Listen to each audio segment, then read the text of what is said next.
नमस्कार दोस्तों सियासत प्रायोजित नफरत के दौर में आज के समय में कुछ लोग कपड़ों के आधार पर, कुछ लोग रंग के आधार पर, कुछ लोग पहनावे और वेशभूषा के आधार पर यहाँ पर एक दूसरे से नफरत करने में लगे हुए हैं। खास करके इसका फ़ायदा आम जनता को तो नहीं हो रहा, लेकिन यहाँ पर कुछ तथाकथित प्रशासन में बैठे सत्ताधारियों को जरूर हो रही है। इसी के चलते आज आप लोगों के बीच ऐसी ही वीडियो लेकर के आया हूँ। अगर आप इस चैनल से पहली बार जुड़ रहे हैं तो हमारे चैनल को सबसे पहले सब्सक्राइब कर लीजिए और बेल आइकन को दबा दीजिए, जिससे हम जो भी वीडियो बनाएंगे सबसे पहले आपको मिल जाएगा। दोस्तों, बताना चाहूँगा हमारे देश में हमेशा से ही यहाँ पर पुरानी संस्कृति रही है अहिंसा परमो धर्म। जिस समय पर यहाँ पर तथागत बुद्ध जी हुआ करते थे, उन्होंने यहाँ पर बताया था अहिंसा परमो धर्म। हमारा धर्म है कि हम अहिंसा से काम करें। यहाँ पर मांसाहार पर सबसे पहले अगर रोक देने वाले अगर कोई व्यक्ति रहे हैं, कोई महापुरुष रहे हैं, वो तथागत बुद्ध रहे हैं। ये बात भी आप समझ लीजिएगा। उसके बाद तथागत बुद्ध का जो धम्म है उसको कुछ तथाकथित पाखंडियों ने ख़त्म कर दिया और अपना तथाकथित धम्म जो भी इनका रहा है वो यहाँ पर कायम कर दिया और तथागत बुद्ध की विचारधारा को नीचे दबाने का काम किया। हालांकि ये इनके बस की बात नहीं है। विदेशों में, अन्य भारत को छोड़ करके अन्य कई देशों में बहुत से ऐसे देश हैं जहां पर बुद्ध की विचारधारा को फॉलो किया जाता है, और वो देश जो बुद्ध की विचारधारा को फॉलो करते हैं आज हर चीज़ में सक्षम हैं। ये भी बात आप समझ लीजिए। लेकिन आप लोगों को आज अपने देश की बात ही बताने वाला हूं, इस बात को भी समझ लीजिएगा। हिंदुओं का त्यौहार हो चाहे मुस्लिमों का, बीजेपी, आरएसएस और दक्षिणवादी विचारधारा के लोग यहाँ पर सड़कों पर उतर पड़ते हैं और एक वर्ग विशेष के लोगों की दुकानें इसलिए बंद करवा देते हैं और ये कहते हैं कि हमारे धर्म में जो है मांसाहार को मना किया गया है, हमारे धर्म में हत्याएं है ही नहीं। ये बात वो लोग कहते हुए नज़र आते हैं जब एक वर्ग विशेष की दुकानें बंद करवाते हैं। तो हमारी टीम ने इस बात की पोस्टमार्टम करी और उसी पोस्टमार्टम की रिपोर्ट आप लोगों के बीच लेकर के आया हूं कि क्या सच में हिंदू धर्म, जिसको आज के समय में जागरूक लोग ब्राह्मण धर्म भी कहते हैं, क्या उसमें मांसाहार पर प्रतिबंध है?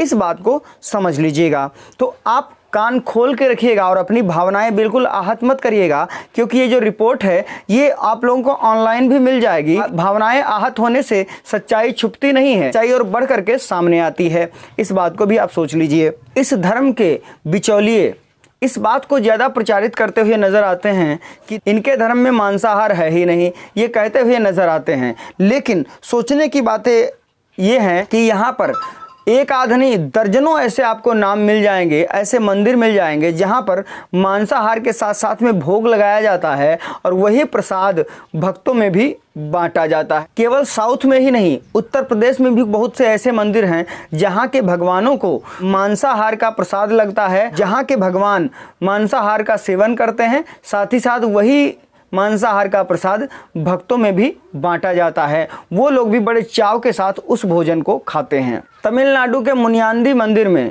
चिकन और मटन बिरयानी परोसी जाती है। ये वहाँ पर प्रथा 83 सालों से चलती चली आ रही है। पिछले साल जो उसका वार्षिकोत्सव हुआ उसमें 2000 किलो बिरयानी बनाने के लिए वहाँ पर 500 बकरों की बलि दी गई। सोचने वाली बात है दोस्तों। वहाँ पर वहाँ के कुछ तथाकथित देवताओं को खुश करने के लिए वहाँ पर 500 बकरों की बलि दी गई और वही प्रसाद वहाँ पर भक्तों में भी बांटा गया और भक्त भी बड़े चाव के साथ खाते हैं। और ऐसे दरबारों में तो लोग जाना और पसंद करते हैं, कम से कम कुछ नहीं तो बिरयानी तो मिलेगी ही मिलेगी भैया। चलते जाओ, मज़े लेते जाओ।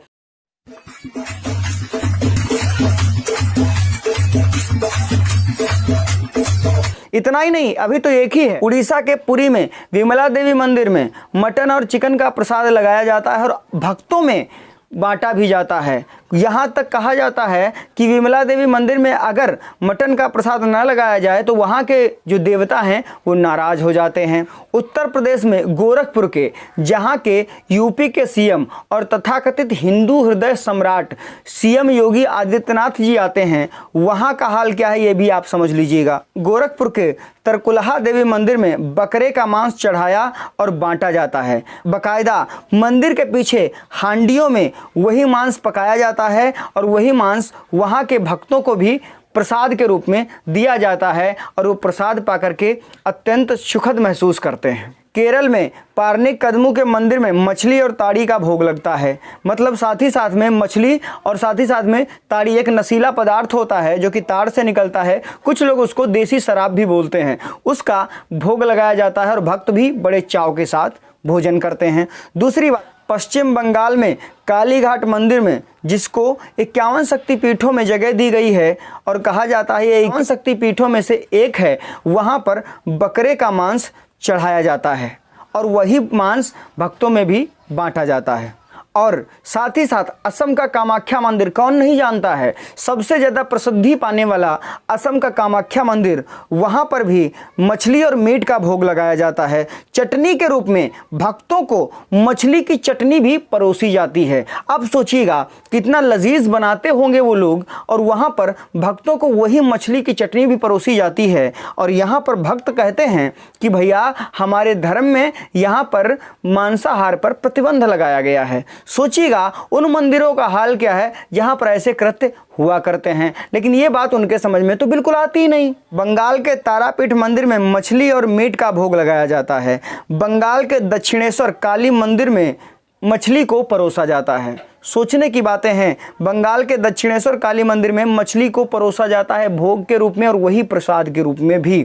अब तो योगी जी की तो बात हो गई, अब बात करते हैं मोदी जी के शासनकाल की, मोदी जी के क्षेत्र की, जहां पर मोदी जी सांसद हैं आज के समय में, जिसको कहते हैं बनारस। बनारस के वटुक भैरव मंदिर में मटन करी, चिकन करी, मछली करी आमतौर पर परोसी जाती है। और एक बात का और ख़ास करके ध्यान दिया जाता है कि शराब बहुत ही ख़ास तौर पर वहाँ पर परोसी जाती है। इस बात को भी समझने वाली बात है। और वही शराब भक्तों को भी बड़े चाव के साथ पिलाया जाता है और कहा जाता है कि अगर यहाँ पर शराब न चढ़ाई जाए तो भगवान नाराज़ हो जाते हैं। साथ ही साथ आप स्क्रीन पर देख सकते हैं, ये जो दिख रही हैं ये किसी शराब की दुकानें नहीं हैं, ये उज्जैन के मंदिर भैरव बाबा के बाहर लगी हुई दुकानें हैं। वहाँ पर ये मान्यता है कि उज्जैन के भैरव बाबा जो मंदिर में जो भैरव बाबा हैं उनकी मूर्ति शराब को पीती है, और वही शराब अगर भक्त पीता है तो वहाँ के भक्तों का कल्याण होता है। यहाँ तक ये भी कहा जाता है पाखंडियों के द्वारा कि ये जो भैरव बाबा हैं वो शराब को पी करके शैतानी आत्माओं का खात्मा करते हैं। इतना ढोंग, इतना पाखंड यहाँ पर सिर्फ और सिर्फ मांसाहार को चलाने के लिए किया जाता है। सोचने की बातें हैं। अब यहाँ पर ये बात भी लोग कहेंगे कि आप यहाँ पर किसी वर्ग विशेष की वकालत कर रहे हैं। नहीं भाई, मैं किसी वर्ग विशेष की वकालत नहीं कर रहा हूँ, लेकिन यहाँ पर जो झूठ और पाखंड फैला के रखा हुआ है उसका पर्दाफाश जरूर कर रहा हूँ। दूसरी बात यह है कि मैं खुद ही शाकाहारी व्यक्ति हूँ जो कि किसी मीट मांस मछली का सेवन नहीं करता, क्योंकि मैं पूर्णतः शाकाहारी व्यक्ति हूँ। पर फिर भी मैं इस बात को इसलिए लेकर के आया हूँ कि जो खान पान का विषय है वह निजी विषय है, उसको किसी भी धार्मिक एंगल से नहीं जोड़ा जा सकता। एक निजी मामला हुआ करता है, लेकिन इस पर कुछ धार्मिक लोग अपने फायदे के लिए इस बात का प्रयोग किया करते हैं। लेकिन इसी का पर्दाफाश करने के लिए ये मैं वीडियो आप लोगों के बीच बना रहा हूं, इस बात को भी आप समझ लीजिएगा।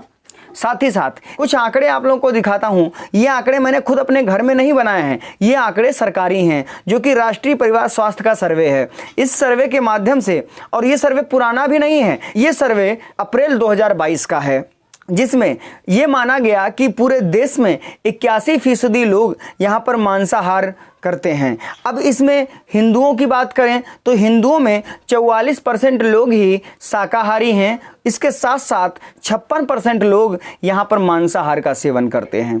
अब यहाँ पर कुछ ब्राह्मण बोल सकते हैं कि मैं तो सेवन नहीं करता, लेकिन यहाँ पर अब ब्राह्मणों की अगर बात करें तो यहाँ पर जो कश्मीरी पंडित हैं उनके घर में रोगन जोश खास करके पसंद किया जाता है, जिसमें भेड़ के छोटे बच्चे का मांस भी आता है। बिहार, बंगाल तथा दक्षिणी कोंकण के तट पर रहने वाले ब्राह्मणों के घर में मछली खास करके पसंद की जाती हैं। सोचने वाली बातें हैं। ये मेरी खुद की रिपोर्ट नहीं है, खुद का सर्वे नहीं है, ये राष्ट्रीय परिवार स्वास्थ्य का सर्वे है जो यहाँ पर सर्वे किया गया है। उसके बाद में 16 राज्य तो ऐसे हैं जहां पर 90% से ज़्यादा लोग यहां पर मांसाहार का सेवन करते हैं। सोचने की बातें हैं, जिसमें आप लोगों को बता दें पश्चिम बंगाल में 98.7% लोग यहाँ पर मांसाहारी हैं। तमिलनाडु में 97.8% लोग यहाँ पर मांसाहारी हैं। असम में 78.6% लोग यहाँ पर मांसाहारी हैं। दिल्ली में 63.2% लोग यहाँ पर मांसाहारी हैं। यूपी में 55% लोग मांसाहारी हैं। सोचने की बातें हैं दोस्तों, यहाँ पर किस तरीके से पाखंड आडंबर फैलाया जाता है और समाज के लोग इस चीज़ में भ्रमित हो जाते हैं।